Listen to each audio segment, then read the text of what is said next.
Welcome to the Jill on Money Show. It's Friday, April 22nd, and I'm in the air flying to my destination. I cannot wait. I hope you guys have a wonderful week off of me. Oh, wait, you're not getting a week off for me because we put everything in the can for you. We have shows no matter whether we're here or not. You know, Mark, I was thinking about how we've got some things that are set up for the future. Are we going to have to revisit it in case there's some sort of like breaking news that makes the advice not good?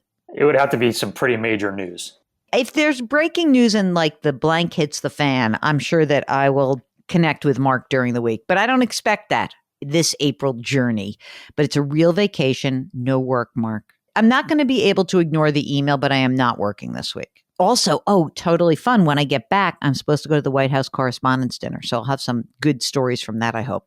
All right. If you've got a financial question, we'd love to hear from you. Just go to our website, jillonmoney.com. Click the Contact Us button. Don't forget to check the box if you'd like to come on the air and check out all the great content that is on our website. Okay. Let's do some emails. Robin writes, many years ago, I paid little attention to stocks. I was making pretty good money. Edward Jones suggested a $50,000 variable annuity for my IRA. I didn't understand it and never have really fully understood it. Okay, so this was in 2016. My husband put his whole IRA into Microsoft. Today, it makes me cry at what we're losing daily. Mark, this is so sad. Wait a second. So now the money that was in his IRA is $70,000. And now he's in a memory care unit and it costs $7,100 a month. I had hoped to use his Microsoft stock to cover approximately 1 year. We have a 2-year spend down before we can explore Medicaid. Her husband has life insurance. It has a $150,000 death benefit with an option to access some of this because of a chronic health condition. She owns the condo and she says, I need advice for the next few years. An annuity, move Microsoft into something else, preparing for possible Medicaid, what financial actions to take, where or to whom should I go for advice without spending a fortune? Okay, I think that probably you're going to just have to sell your Microsoft and that's it. Let me see. Microsoft, let's see, 5 years. So they've been in it for, 2016, right? So, I'm just going to look at it from 2017. The stock looks good. It's gone down a little bit recently, but that's like comparing it to the 52-week high, or it was up at like close to 350. Now it's 282. But back in say 2017, it was like 65, 66 bucks a share. So I don't think that there's a lot of crying that's necessary. But look, you need some help and you need planning work. And this is the kind of work that you should be talking to maybe a fee only planner. But in general, what I would say is this. I don't know what other assets you have. We don't know whether what you're talking about in terms of the losses. Look, I think you need an advisor. I think you probably should pay somebody for some advice, unless you want to follow up with us and give us some more details. We want to know every single asset that you have, what it's worth, and what is your cash flow? Meaning, how are you living? Do you have Social Security? Do you have pensions? Follow up with us, and then let's keep going with this, okay? So this is from Patrick from Connecticut, who writes, we have about $250,000 sitting in cash and bonds within our retirement accounts. Now, that would amount to 5 years of cash needs in retirement, which is 4 to 5 years in the future. Now, all I want to do is preserve the purchasing power of that 250. I only need it to more or less keep pace with inflation until the time comes when we perhaps need to tap our IRAs or that 403B. Obviously, we can put 10 grand into I bonds. However, does it make sense to invest in a 5-year individual TIP or TIPS fund? No, actually, I don't think so, because the TIPS funds and TIPS are trading at a premium. So I don't think you should do that. If you just want to keep pace with inflation, I think what you should do is you should actually have a diversified portfolio. What do you think about this? Instead of trying to just have 5 years keeping pace with inflation, why do you need 5 years of cash needs anyway? But I guess maybe you're trying to get to another place. I think you actually have to have a diversified portfolio.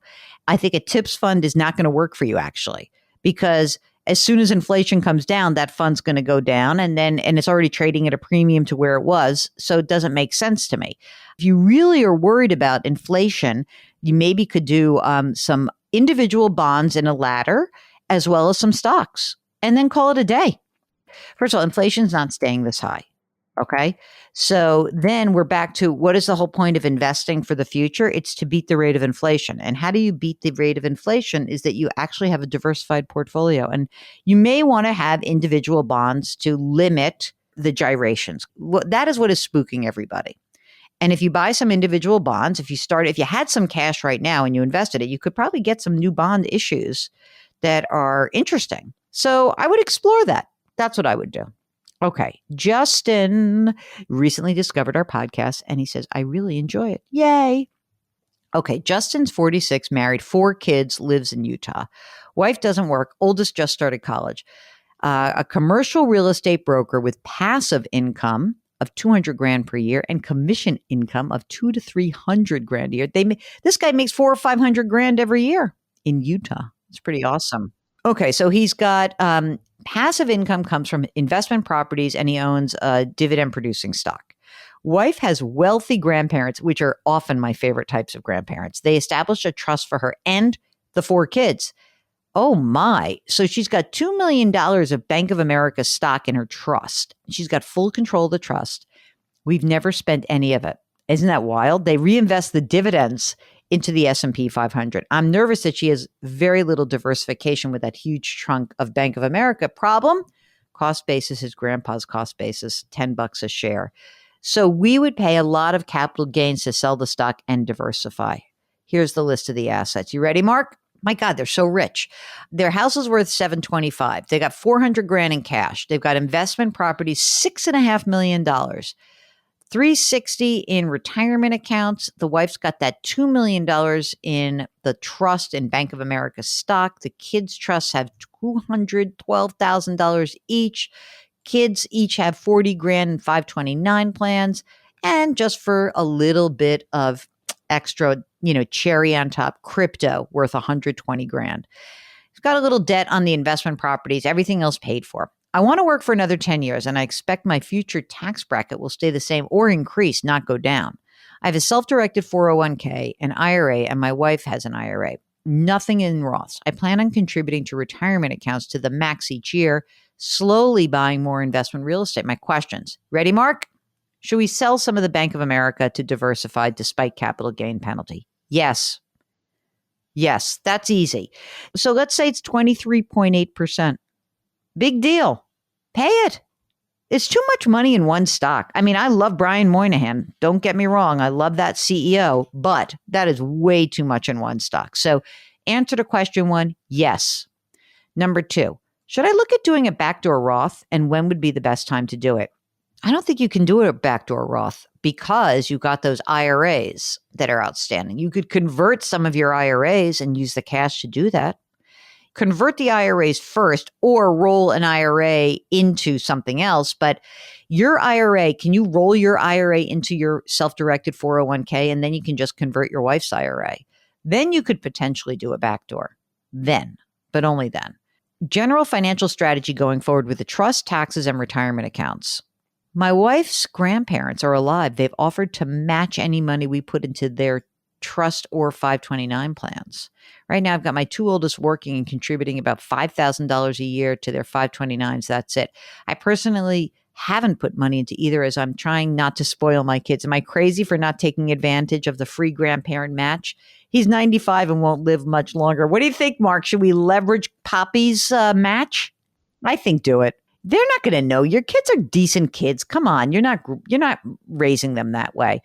In terms of a general financial strategy, I think you need a real financial plan. You would be a great candidate to get a fee-only financial planner or just pay somebody to do a big, broad financial plan for you and maybe not manage your assets or maybe manage them.